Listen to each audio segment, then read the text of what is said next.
participating. Our tuition dollars are going to like baby murder machine, right? And I do. for the record, historically, the reason why I brought up like 1968 and many Sure. other instances, because in 1985 specifically, Columbia University students and students across the board, across the United States of America, originally did the BDS movement and did the exact same things, if not more violent at that time, as a matter of fact, and successfully were able to get their universities to concede to the reasonable demands that they were making, which was to divest from apartheid South Africa. That's the history that these students are relying on, and they're hoping, understandably so, that these institutions that are supposed to be there to educate them will be human and will be Yeah, no, I get reasonable. that. Well, they're trying to get the institutions to come to the table. And my point of view is that I don't think the institutions should be made to come to the table. I think that you should have every right to try to get them to do it. But the idea that you're going to hold spaces hostage or destroy property or do really anything that violates their rights or violates what their autonomy of their own property and what they have control over, that's what I disagree with. But I don't have a okay. problem with people being angry about it. And also, like, anybody can, like, people don't have to go to that school. They're choosing to go to that school. And the student votes are not the like a university is not a democratic republic. It's not a democracy. So the student votes matter, and I think Well, that, I yeah, think they I help. think I think it should be like, Well, if you that's were what to ask I them, they mean. would say that they are a place for learning where they do care about their students' interests and stuff, and they wouldn't, like, if Well, you were and to so at ask this them, they point, would they're on. disagree with that statement, I think. Well, I think that it depends on whether that statement is convenient for them. But Yeah, the no, truth is they're that, hypocritical for oh, sure. absolutely. But it's still their right to be hypocritical. And Is it- I'm not, and I think this is like kind of two different conversations, and we could be talking a bit past each other, but I think that really they should have the final say in whether they do this or not do it. But I do agree with you in essence that what they're doing is hypocritical, and I also think that it's bad. I think that they're wrong. I just think that it's important that people have the right to do what they want to do, and they can't be intimidated or bullied into doing what a mob of people tells them to do. I think that's extremely scary, and that's worse than almost anything else. Wait, Uh, really? You would prefer rather that, like, because the difference between the majority, the tyranny of majority, is the tyranny of minority. So you're saying you prefer the tyranny of minority to the tyranny of majority? Because the well, tyranny of majority is well, democracy, right? well, like, let's think about this a little bit more logically. So I see what you're saying, and that's an interesting point, but I don't think it really applies here because, for example, if a lot of people are around like some sort of I don't know, grocery store, and there's more people that want to get the food out of the grocery store than the people that work at the grocery store, then you would have a majority of people that you could logically say, based off of democracy, should be able to do that. But the truth is that it's not tyranny of the majority or the minority. It's tyranny of the people who have the rights and the ownership of what they have those rights and ownership to, and their autonomy to decide what they want to do with that. So it's neither. I'm a little confused by your example because Okay. in this Maybe I circumstance, explained it badly. it's like outsiders. Yeah. Like the example that you're using would actually be best explained with strikes, right? Because Yeah. what you're the analog here is actually grocery store workers who participate and work at the grocery store, like clerks and whatnot, who are a part of, let's say, some kind of collective bargaining, some kind of union, Yeah, something. decide that they are generating a shit ton of profits for the Walmart family, the Waltons, right? And they're saying, well, I I mean, think we yeah, want I know. what's up? Oh, I worked at Sam's Club for a week, and in orientation, they even had things on the wall saying how bad unions were. Oh yeah, I know. Yeah, yeah. I love Sam's Club. it's a Costco's great probably thing. better. Costco's a little bit better for their workers, but I was in awe of Sam's Club when I first came to America. I thought this is the greatest thing America's ever invented. Sam's Club has better pizza, man. It's really good. But yeah, but the thing is, in that circumstance, right, the majority of workers at Sam's Club would potentially stop, or Walmart would potentially stop people from going into Walmart, which has historically been done for not just Walmart, but like, it's been done time and time again. And these examples of protest are disruptive at the time and possibly even very annoying for those who just want to get their fucking food and get the fuck out and they don't want to think about it. But ultimately, movements like this have created a lot of the rules and a lot of the freedoms that we now take for granted, including things like the weekend, including the abolition of child labor, even though it's coming back to America, to many different states right now. In Roblox. Workplace protections, things of that nature. So the reason why I am on board with these students is not because they're like, doing unimaginably peaceful protests, like much better in a much better way than I would ever be able to do it. You're using an argument of basically the ends justify the means, right? Yeah. Is that? Yeah, you are. And I understand but only because like the ultimate goal is one that I agree with and I think is just, and I think you think is just as well. And that's what I think is scary though, right? Because once you create a foundation where that type of thinking is justified, then who's to stop people who disagree with you and want to do something bad for thinking and applying the same type of logic? And that's what I think is scary, because I think you're right. But that already right? exists. That is how most people approach matters. It's bad. It's also very bad, right? And what I'm saying is that I think there's a situation where in applications of the law, all of it is bad or none of it is bad. You can't have a thing where you kind of means test each individual person and each individual cause as to whether or not it's justifiably okay to break the law for this cause. I think that's very unfair, and I think also that's not true though. What you're saying is actually not correct. I just want to let you know. That's precisely the reason why the prosecutor's office in Texas, in Austin specifically, refused to prosecute all of the individuals that were apprehended by the Texas state troopers. I read about at the protest. So like leniency is exactly how the criminal justice system applies the means testing, I guess. And the reason for why they did that is because these guys were lawfully protesting and exercising their First Amendment rights. They weren't doing anything wrong. Number one, like the people here at UT were doing nothing wrong. They should have never been apprehended. Yeah, there's no reason. But the same fate will befall the UCLA students as well. And the reason for why they will inevitably not get any serious criminal charges or any charges whatsoever is because ultimately what they are doing is peaceful demonstration.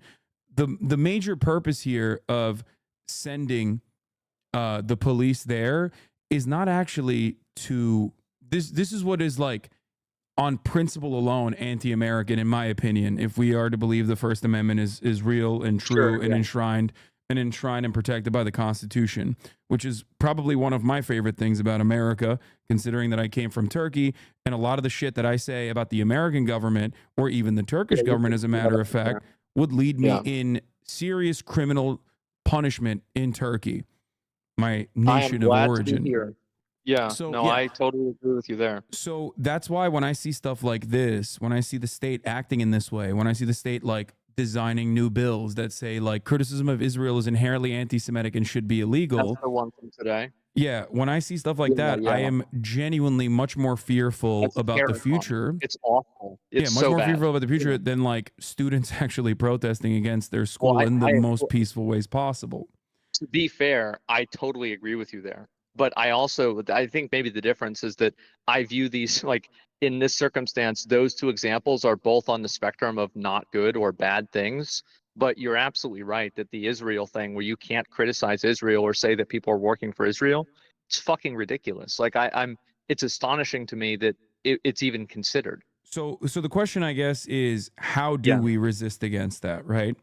And I think the reason why the founding fathers enshrined the First Amendment in the Constitution was specifically because there should be healthy dissent against the government in order to stop the government from being tyrannical, from behaving in a tyrannical way, which is precisely the reason why I think that the UCLA students are totally in the right, and the university, instead of taking them seriously and trying to, trying to mediate the situation in the same way that other colleges have, seeking the rabid dogs of the state that fucking take that cost LA taxpayers It's two to probably eight $10 million million. dollars, Yeah. $2 to $8 million a day. When let me tell you, okay, if you get your fucking shit stolen out here, they're gonna be like, lol, okay, write a report, okay, and give it to your fucking insurance. It is Sure. it's the entitlement and the lack of interest in actually doing your job that really frustrates me about especially Los Angeles Police Department. You and I both know two different people that have had their car stolen that the Oh, police did nothing Jesus about. Christ. Yes. Both Ludwig and Myth Yeah. got their car stolen, and in both cases, the LAPD said, "Lol, sorry." But Yeah. then they have the capacity to fucking send thousands of Los Angeles Sheriff Department dudes rocking like tactical gear, riot gear, to beat the shit out of like otherwise peaceful protesters that are 18 years old. These are like queer anthropology students that are sitting in a fucking protest. They're a bunch of hippies, and they're getting brutally taken down by like 45-year-old dickheads from not even from here, from like one of these like edge cities that they all live in together, and coming to brutalize them. I think this is unjustifiable. I think that is a gross misuse of funds. And as a taxpayer who pays European level taxes, if not more, I wish that, I demand more I demand more of a return from the taxes that I pay for. And I think it's, my honest American right to do so. Just like it's Well, the I think right for these students to protest. well, I think, yeah, you're absolutely right. You can demand that as much as you want, but it doesn't mean you can go somewhere and just post up there and expect for people to just have to be okay with it. Like, No, I agree with you that the cops are probably like, there are a lot of cases where the cops are incompetent, but like the dichotomy that you're creating between like, the uh, police officers arresting the protesters and not getting the people who stole Myth or Ludwig's car, like, in my opinion, I think they should do both, because if you don't have law and you don't have rule of law and you can't apply the law, then everything is chaos and everybody is making up their own rules constantly. well, And for I me, can't, I think the yeah, police were behaving in an unlawful way by going into a otherwise peaceful encampment and beating people and apprehending them. That's what I'm saying. I think it's a violation of the First Amendment to do I so. think that it's, well, like, you don't view it as like, for example, like if somebody went onto your property, and I understand this is a public university, so it's different, but I Yeah. do believe that going on to somebody's property and refusing to leave is violent. It is fundamentally violent. Like, you're not allowing somebody to access or to use part of their property that they own. Yeah, but Like, that this is, being I different is feel like, important though, because there's a difference between personal property like your house or whatever versus sure. public property of a school that you are actually paying tuition to utilize the grounds on. Like it's entirely different. That's why there's public spaces to begin with, so that people can protest in places like that, in parks and whatnot. So I guess the question I had for you Yeah. at this point is like 1968, Vietnam War and civil rights protests are happening. They're much more violent ultimately than this round of protests that are occurring in college campuses. Like, you at the end of the day agree with the ultimate solutions that occurred, right? Like ending the Vietnam War, Well, that's really and the thing, right? Is that so like I can see where you're going, and you can like kind of like redirect if it's not, but like basically my perspective is that I do agree with you on doing those things, but I think that if you use the argumentation of the ends justify the means, I think that can be used in a lot of ways that are extremely harmful, and I think that also they can always be used in very hypocritical ways, where the ends justify the means in things that I agree with, or you agree with, or somebody else agrees with, but not in cases where other people don't agree with it. And that's why I think that the only way to have any sort of a stable society is to have an official set of rules that everybody has to go off of. And if you start going off of that, or, like diverging from that, everything becomes chaos and everybody starts inventing their own rules. and you have situations like what's been happening. And I think it's worse for everybody. Like you said, it's millions of dollars that gets costs. And I think the truth is that if you want to change things, there is a democratic process to change things. And with the university, people do have freedom But of you did say association. that the democratic process cannot is not going to work either in the state in the case of Colombia, Well, right? that's because it's not a democracy. But people can deal with it in a way that is democratic, which is simply choosing not to go there. So if people don't like what Colombia is doing, they can choose not to go to Colombia. So I don't really see the problem here. Why does Colombia have to, you know, Well, agree with these people or bow down to them if these people don't even need to be there? so that's a great question. And the best answer perhaps comes from James Baldwin, American writer and civil rights activist, who once famously said, and I don't want to paraphrase this, so I'm going to give you the actual Sure. quote here. He said, "I love America more than any other country in the world, and exactly for this reason, I insist on the right to criticize her perpetually." This is the exact same answer that I give to people as well whenever they tell me, "Why don't you fucking leave America if you're such a goddamn hater of America?" Now, the reason why I have the Well, this financial is freedom, effectively I well, have this the is effectively the same quote as like I don't agree with what you're saying, but I'll defend to the death your right to say it. So I agree with you. I think so, but I don't think all types of criticism are the same. So yeah, go ahead. I didn't mean to interrupt you. well, no, what I was trying to point to here with this quote is that I think that you and I both agree that dissent is healthy, right? And Yeah, absolutely. I think that there are, as I've explained earlier, um, all throughout history, we have had people who believe that their cause is righteous and their cause is just, and that their means actually, their ends justify their means, right? Their methods of Yeah. protest. And that is, I'm thankful, I guess, for people of the past for demonstrating the courage against the state apparatus that violently chooses to suppress them, so that I can live in a country or I can live in a world where people have shown that courage time and time again to to bring to bring us all of the amenities and all the freedoms that we now take for granted, whether it It's a be great place to be. yeah, Yeah. whether it be the American Revolution early on, which was a bourgeois revolution altogether, and there's still a lot of faults in America, but America shows a lot of promise, which it fails to meet on a regular basis. But ultimately, I choose to live here, right? And it Oh, is I because love America. I think America's yeah, great. Yeah, I it is totally agree with because you. I, And well, well, what I you're was trying going to to say, say probably the same thing, right? Is you're going to say because you care about it so much, that's why you're so critical and that's why you're so hostile about yeah, things that you don't believe in. Yeah, I totally agree with you. yeah, which is why I I'm think completely on the same page. which is why I think it's wrong that the state acted in the way that it did in this circumstance. And not only is it wrong, but I also think it's hypocritical that they acted this way. This doesn't mean that, like, for example, in a hypothetical, like if a school Yeah, shooter is fucking barricading himself into a school and holding a bunch of children hostage, that, like, right. This is I like don't expect the entrapment or state to be something. Right. violent. You know what I mean? Of course, Yeah, yeah. I expect them to not do what they did at Uvalde. I expect them to do Fuck. to be as militant as they are against, like, a blue-haired queer English major SJW. at Yeah, UCLA. right. Um, except they don't do that. But that's besides the point. That's not. There's a whole different.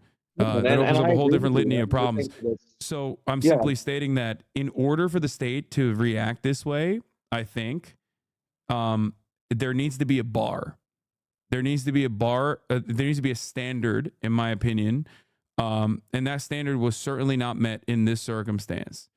so like, what do And you it's think not that just standard? because the ends justify the means, but that does Yeah, play a role in it, because I do think that they're like, I'm going to be intellectually honest and not act like I'm taking no stances here. I do agree with this cause. I do agree with the cause of the students. But beyond that, I think that overall were their methods overall were of a peaceful nature. And I think that the school reacting in this way by sending in the cops to brutally arrest these kids was genuinely fucked up, like well, really where do you really think that fucked up. bar is then? Where do you think that bar is? And scary as well. What do I think that bar is? I think Yeah. I think when you do actually engage in direct acts of violence, it makes your cause definitely a lot less palatable to many And others. you don't view like blocking access or trespassing as a direct act of violence. No, I mean definitionally under the legal code, trespass is not considered a violent act. Oh yeah, no, it's not. Yeah, I don't agree that like I I don't think think that it should be blocking considered access that. I think blocking access in some cases can be, however. Yes, if you're like Yeah. technically kidnapping someone, if you're like Sure. restricting their movement, then yes, you are doing that. But these students weren't doing that. The way I see it is like everyone dances around the rules, right? Like to the best of their ability, which is precisely the reason why, like, I guess it's like what these guys were doing is in some ways, even though their cause is just, and I agree with their methods, and I probably would defend them if they were way worse than they are currently for that reason. I'm being Sure. very honest here. In this circumstance, especially, the students setting up an encampment and not allowing like random people who are like very obviously there to agitate, with the exception of like students that are genuinely, honestly, and earnestly trying to lend their support, was for good reason, so that they don't have like random fucking Nazis showing up at their doorstep and saying a whole bunch of like fucked up things that would put a lot of the Jewish students there in direct danger as well. To be like, oh yeah, free Palestine, also fuck the Jews, that kind of thing. Not only looks bad optically, but it also is not only looks bad optically, but is also putting the Jewish students at that encampment in harm's way. So I think that I guess the comparison is kind of like if there was a family on that courtyard having a picnic, right?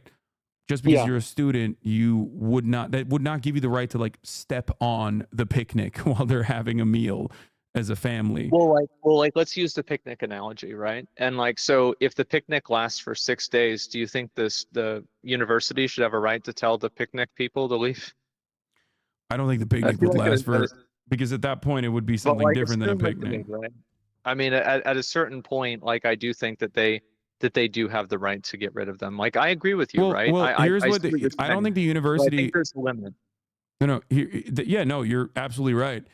The difference is there have been demonstrations such as that in times past in many other college campuses, and more often than not, they just kind of wait it out and have people leave, or they're like, all right, what the fuck is going on?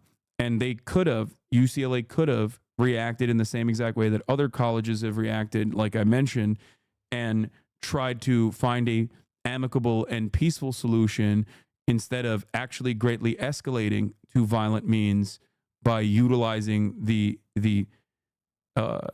police force and greatly putting students in danger of physical violence. That's my main anger here. I get that. I think the students put themselves in danger. They were told by the cops to leave and they didn't do it. It's not their property. They weren't allowed to be on there. They were told to leave. They didn't leave. They are putting themselves in that position by their actions. Like, I mean, these aren't children, right? These are adults, and they're smart people that are going to this college in a lot of the circumstances.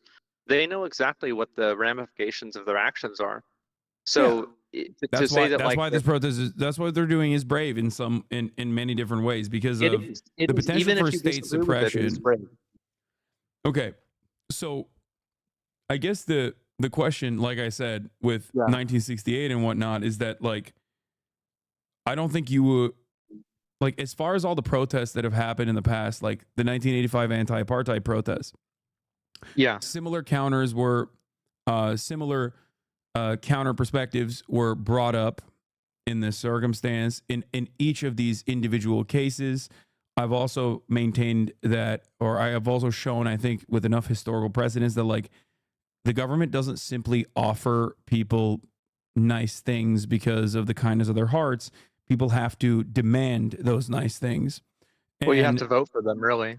Yeah, well, that too, for sure. But sometimes it goes beyond voting because sometimes the state will refuse will refuse what you voted for democratically, and will say, no, we're not going to do it.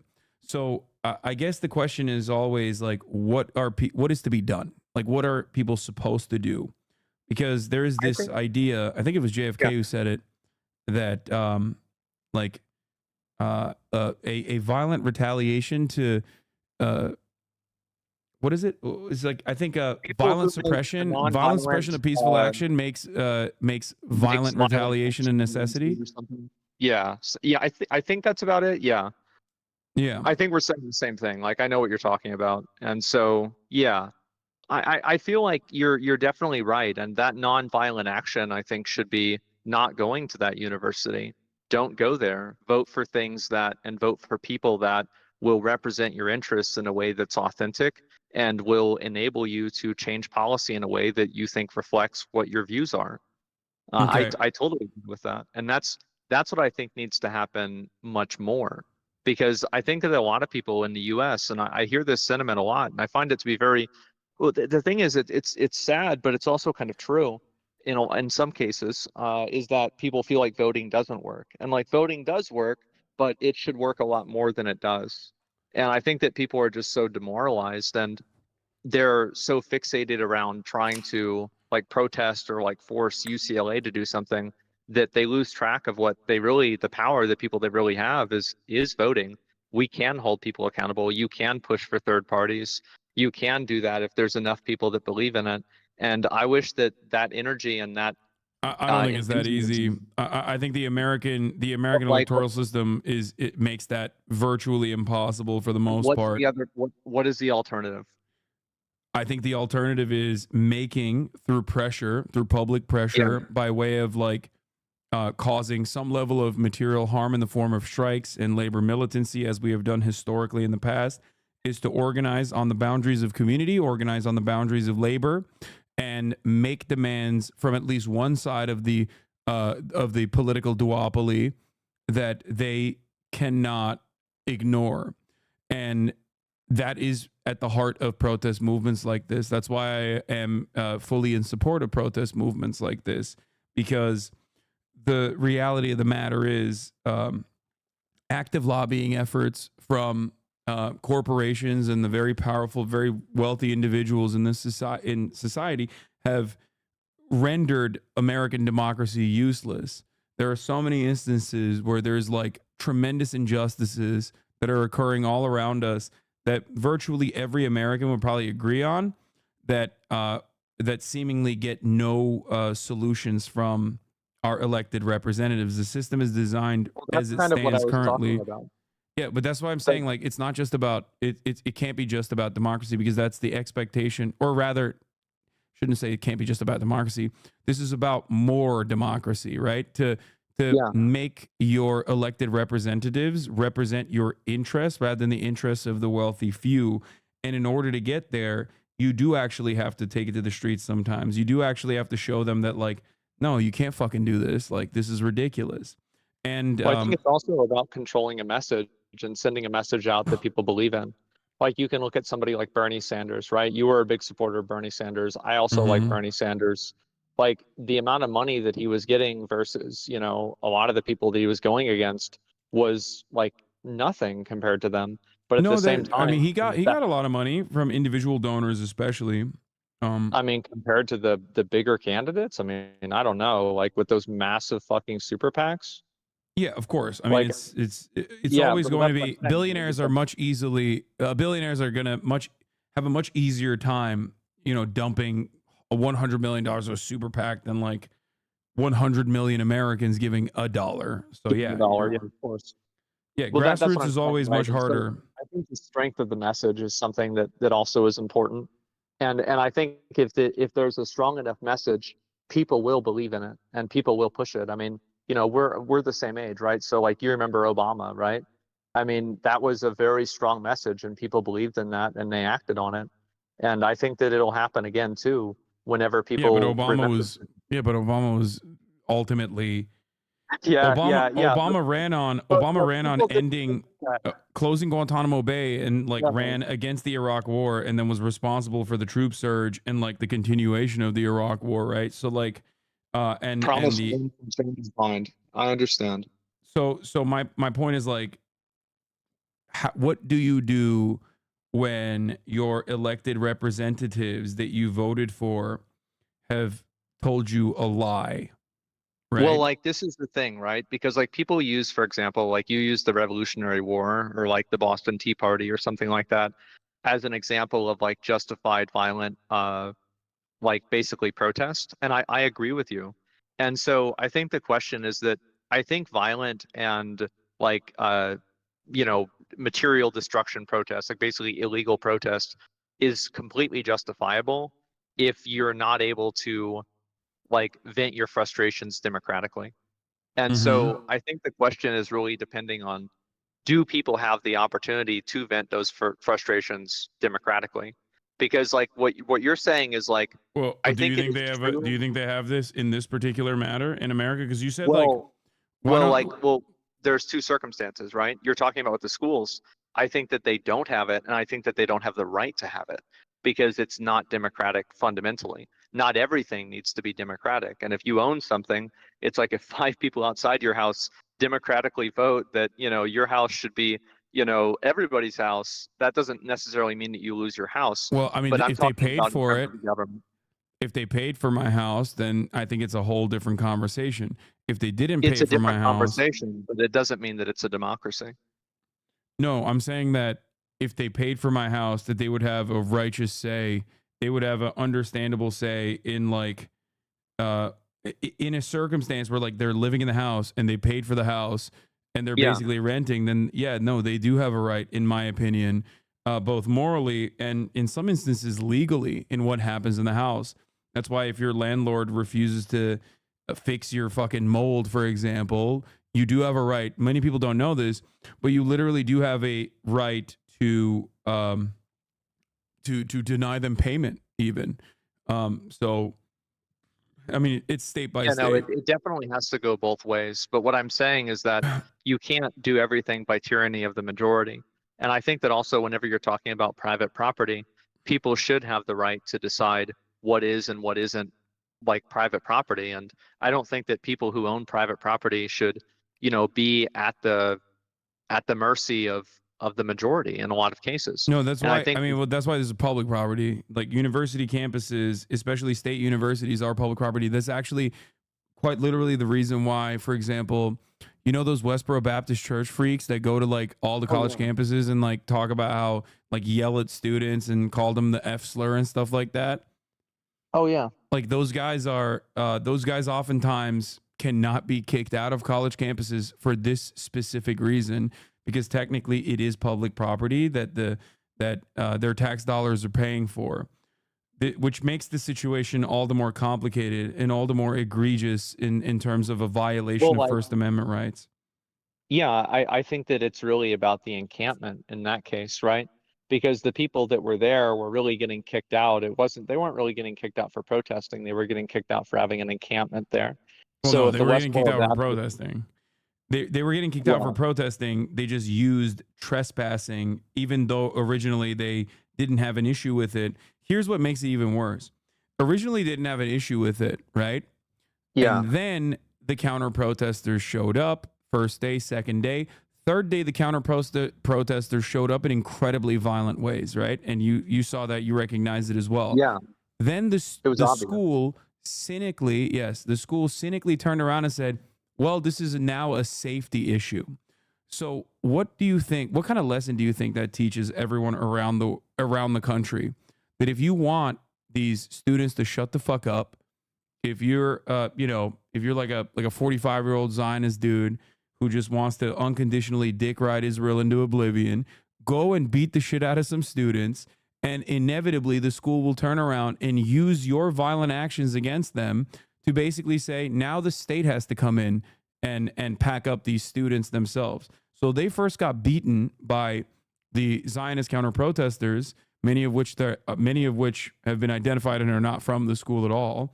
Then on top of that, the school used that instance to directly pack you up. Like they're because there's a reason. You can't just you can't just declare something unlawful. Like that's not how this works, right? Because like vice chancellors are voted on democratically, oftentimes by the student body, and the administration at least like has to maintain a semblance of democracy, especially because it's a woke elite learning institution, right?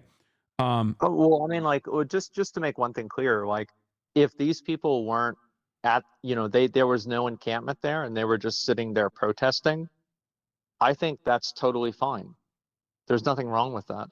So But you like, wouldn't you have an can't issue if just, they were just sitting there protesting, but because they built a like a camp to protest continuously, that it demands violent retaliation from the force. Like it justifies violent retaliation from the state. I think so, yeah. I do. Because like they have no right to do that. They have no right to just start building and putting up tents there. That's Well, they weren't. insane. I mean, they were engaging in continued And protest. also, like, well, also keep in mind that whenever I'm talking about, you're saying engaging in violent actions, like the police told them to leave. The university said that they wanted them to leave. So, like, really, violence was the only thing that was left. And so it's like, does somebody have the right, again, and this is what I was saying initially, does somebody have the right to defend their property? And I think Well, the answer is to but that is it's absolutely. not their property. It's property the students are paying for, and it's the state property too. So it's like taxpayers, but Or which is it's the why it's student, it's the property that all of the students are paying for, not just the ones that are yeah. protesting. But yeah, but like in the case of Columbia, it is private property, and yet the students. I don't know what the UCLA student votes would look like. I'm not Yeah. familiar, but I'm fairly certain, given that 81% of the 18 to 35-year-old demographic in the United States of America abhor Joe Biden's handling of the Israel-Palestine situation. It's not beyond the pale to assume that like a majority of students would probably vote for divestment in UCLA campus as well. So, I mean, I don't know. They might have even held a vote. I'm unfamiliar, but ultimately, they if we're talking about the majority of students or the minority of students, like in this Yeah. circumstance, like it's still the difference between tyranny of majority is I guess the opposite side of that is tyranny of minority. So it would be like capitulating to the wishes of a smaller percentage of the student base to uh, technically beat the shit out of thousands of students that are protesting on behalf of the majority opinion. Yeah, but it's also not a democracy. Just because they have a student government or a student body that votes on things, it doesn't mean that the administration has to listen to what the student body votes on.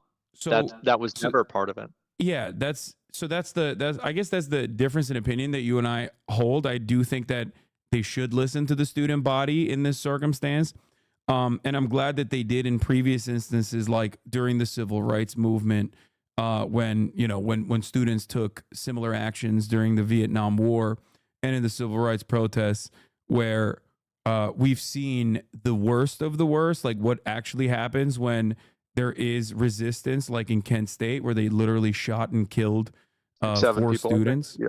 Yeah, they shot and killed four students Was it four? Yeah. because they did not want they didn't want this fuck shit to continue. You know, they were like, all right, shut the fuck up, you're done. And I find that to be significantly scarier than a university, especially a state funded university, listening to the very reasonable demands being made by their students, especially students who have followed the law almost entirely, all things considered, despite the fact that people were like attacking them relentlessly.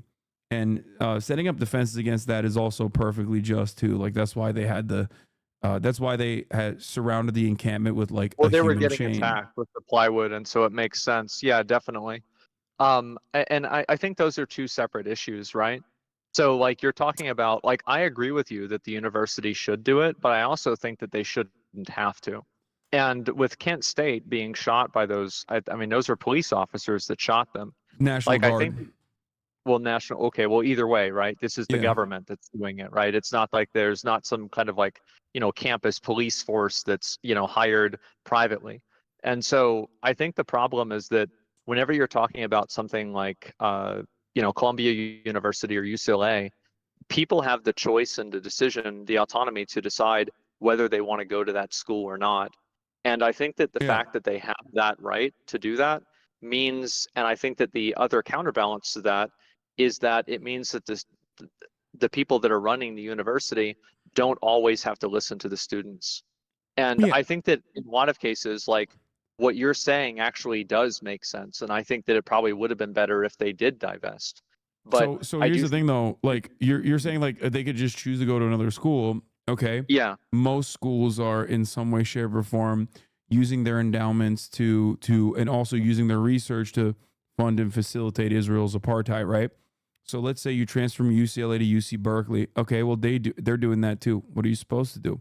Well, you set up an encampment. Okay. Well, now the school doesn't want you to set up an encampment. What are you supposed to do? Let's say you leave UC Berkeley, then you go to Stanford. Well, similar situation exists there. It exists in almost every single institution, which is precisely why. there's a lot of cases where that happens, but I don't think that they are obligated to adhere to anybody's demands. They're not obligated to do that. No, no one is obligated, which is why like concessions never come without leverage, which is precisely the reason why I think like, especially when students are following the letter of the law in their protests, in their protests, I'm fully unconditionally in support of it, especially because there's no other option in this circumstance, no other option beyond like, I guess, like I said, all forms of peaceful resistance being met with violent ends from the state would then radicalize people to probably take up violent action against the state, as JFK correctly pointed out. There's no way to solve the problem other than that. Yeah. And there isn't. And I think that's something that's unique to the state, though. Like whenever you're talking about a private company, I don't think that same type of difference occurs. Well, I mean, these aren't private companies. These are like universities, especially public institutions are. The government. Yeah, excuse me. Sorry, I didn't mean to say that. No. I'm talking about like anything that's not the government. Oh, okay. Well, I mean, in this circumstance, I think that it is perfectly reasonable for the universities to listen to the demands. But beyond that, I think that this is a good pressure point. It's a good pressure point that's like immediately in front of you. It's like a local vector for organizing. So I think it's really, really good to continue increasing public pressure and increasing demonstrations in this regard, because ultimately it doesn't seem like the American government is going to respond to the demands being made by the broadest majority of the American population in terms of our tax dollars going to Israel. Well, I don't know. Like, I mean, do you have any data on that? I'm actually kind of curious because I was actually wondering about that myself. What do you think that do you think that people are like more against Israel? Because I feel like there's like an obvious, like really big generational divide. Because I was talking to my dad about this, and like a lot of people that are like his age are like very pro-Israel, and a lot of people that are our age and younger, especially, are more pro-Palestine. Yeah, no, for sure. I think that the older you get, the more calcified your position on Israel is, because like it's easier to manipulate. To World War II and also not even that. It's more so. It depends on your media diet. If your media diet is less diverse, and the older you are, the more you like remember a time when there was like 8 newspapers and fucking 3 TV channels, where that message is like super easy to control.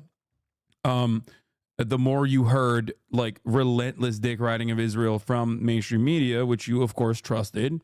Why wouldn't you? That's the major difference between the generational divide, is that like kids can literally see on TikTok and on social media like Palestinians directly advocating for their own interests. They can see people on the Israeli side directly doing atrocities and celebrating them, like the viral TikTok trends and whatnot that pop off in Israel, or IDF guys like stealing people's underwear and stuff inside of Gaza. With Ukraine, right? I mean, like it's one thing to hear about it, and it's another thing to literally see it happen. Yeah. And I think that's a very good thing. That's an amazing thing. No, I agree. And so I think that's where a lot of this generational divide comes from. That's why, I mean, senators have openly stated that that is the precise reason why they are banning TikTok inevitably, is because they don't like that there is no control over it as far as like as far as being able to like influence TikTok to make certain censorious decisions. And I think that they find that to be a big problem. But Yeah, let me I see if I mean, can find you like the American, like the overall American perspective and how it's shifted over the years on Israel Palestine. yeah, Because a lot of these polls are like also very they're very biased. biased, and it's very hard to get any sort of real temperature check on anything. I remember like whenever they got rid of Roe versus Wade, I looked up a bunch of stuff for abortion, and it was like, oh my God, how are you supposed to know what's real? It's very hard to figure out like real information. Yeah, I mean, like Harvard Harris is like a really bad poll, for example. Like there's certain polls that are like really bad where they'll add like a shit ton of qualifiers, only show the Palestinian side as not Palestinians in general, but like Hamas. And they have many different ways of like creating the type of outcome that you want to get. Of course, I'm yeah, trying there's to give you like the one that yeah. I remember. One of the recent polls that I remember showed that under the age of 35, 81% of Americans are upset with like disapprove of Joe Biden's mishandling of Israel Palestine. 81%. I would not be surprised. I mean, Yeah. I like based off of just like I mean, again, it's a vibe check, right? But like my vibe check of the internet, yeah, absolutely, yeah, 100%.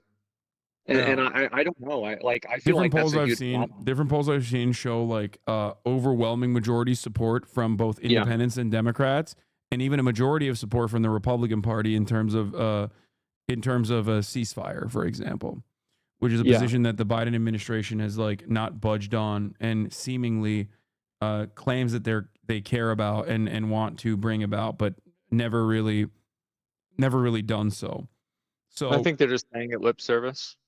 absolutely. That's what it So seems like. there's stuff like that, right? Yeah, So my question, I guess, is what is to be done in that situation? Because like, I think that democratically speaking, part of the reason why we voted for Joe Biden, myself and many others in my demographic voted for Joe Biden because we saw the horrifying ways in which like the BLM protests were dealt with by the police force. And that was a promise. That was a campaign promise that the Biden administration had made. And now these young Americans are also seeing that very same police resistance in another circumstance where there's like peaceful demonstrations happening. Sometimes it hasn't gotten to like Black Lives Matter point yet. Obviously, it's not as widely attended, yeah. and it hasn't like turned into riots, I guess. In this circumstance, but that is a direct contradiction of like what you voted for. What we all It voted is, for in and this circumstance. I don't think that you really voted for Joe Biden for that reason because you, like you voted for him because he was the option that the Democratic Party gave you. Because like I think that you were Bernie Sanders, like you were about that, and Yeah, then they no, just that was yeah, yeah. yeah, But he got fucked.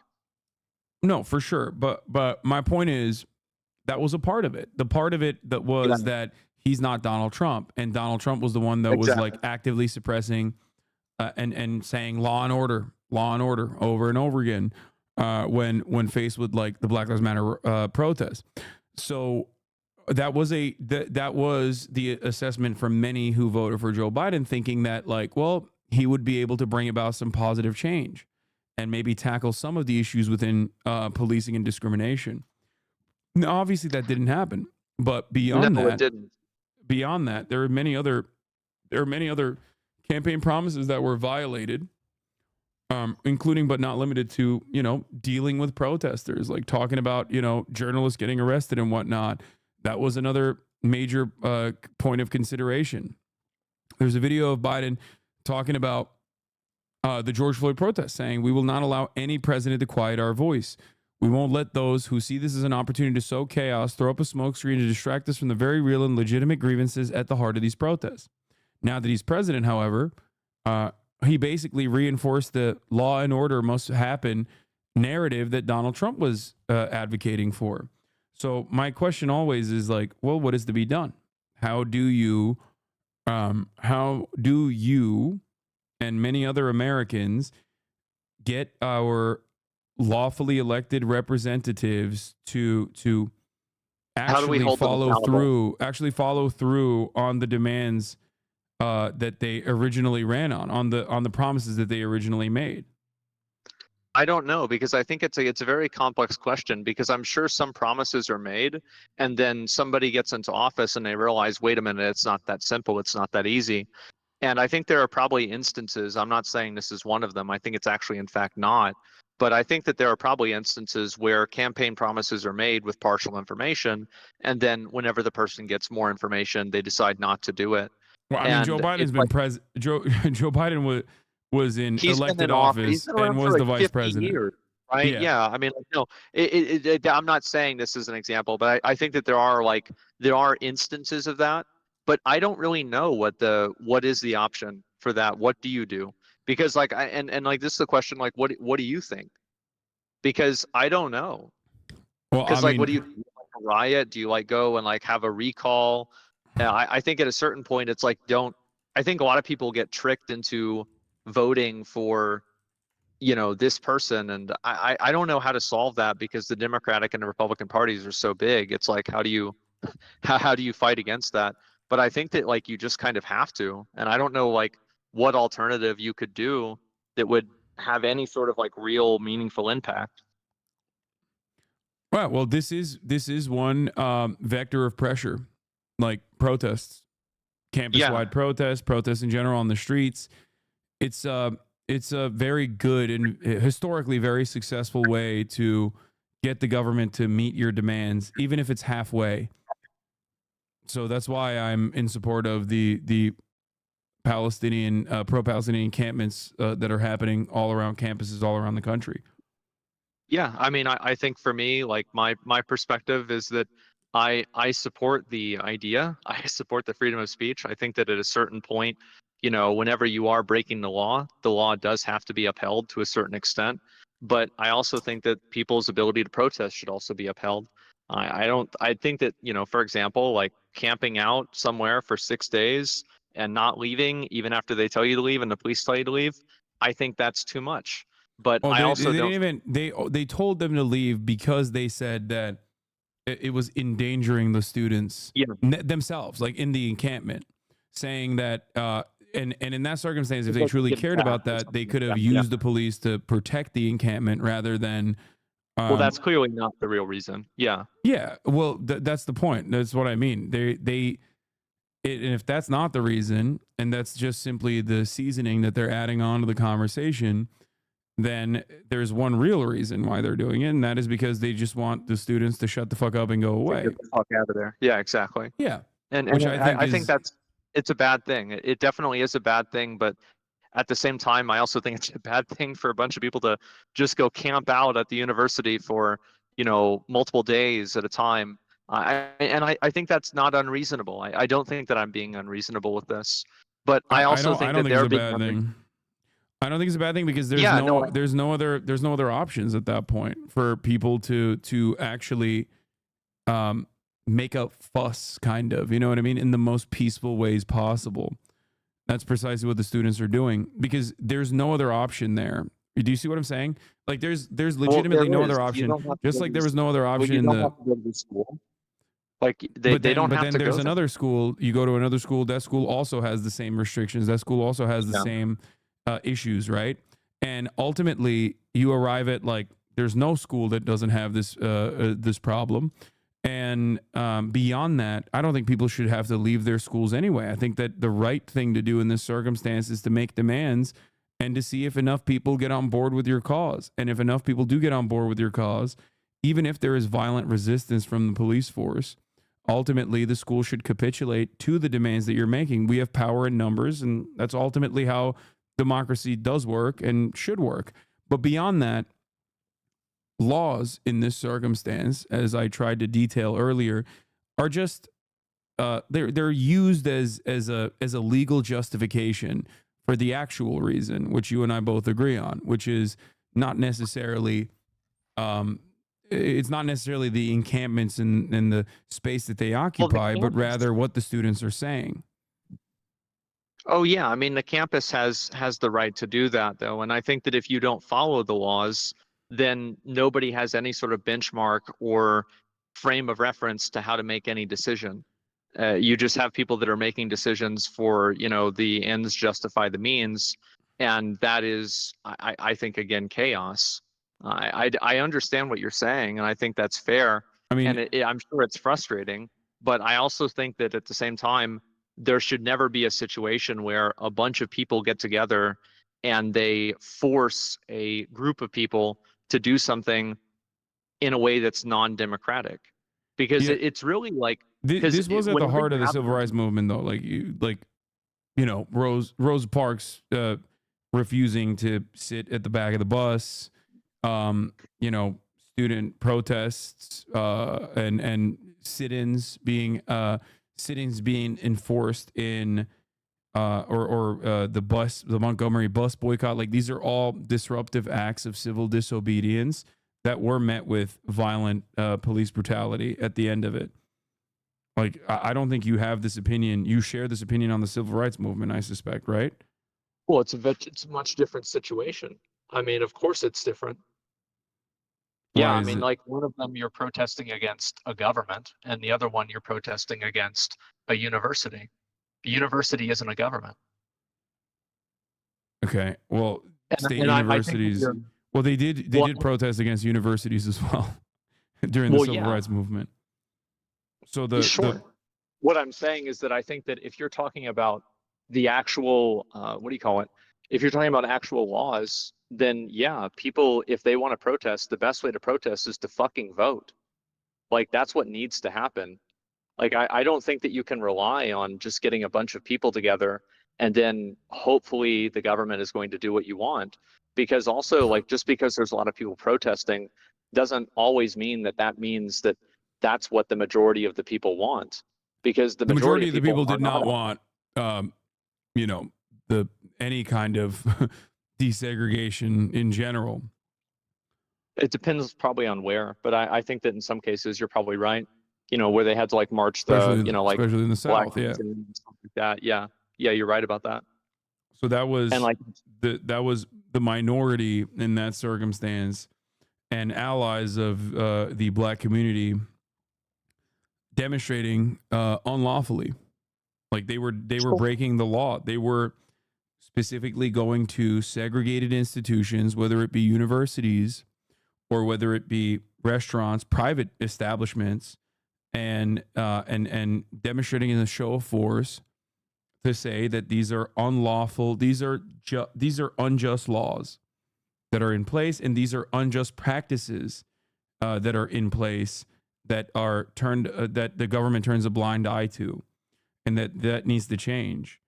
And in that Well, that's again, instance, just it's like the these government. students, like there were plenty of different mechanisms of the state that, no, it wasn't just the government. I'm saying, like, private institutions were the ones who are enforcing segregation Okay. on their own volition.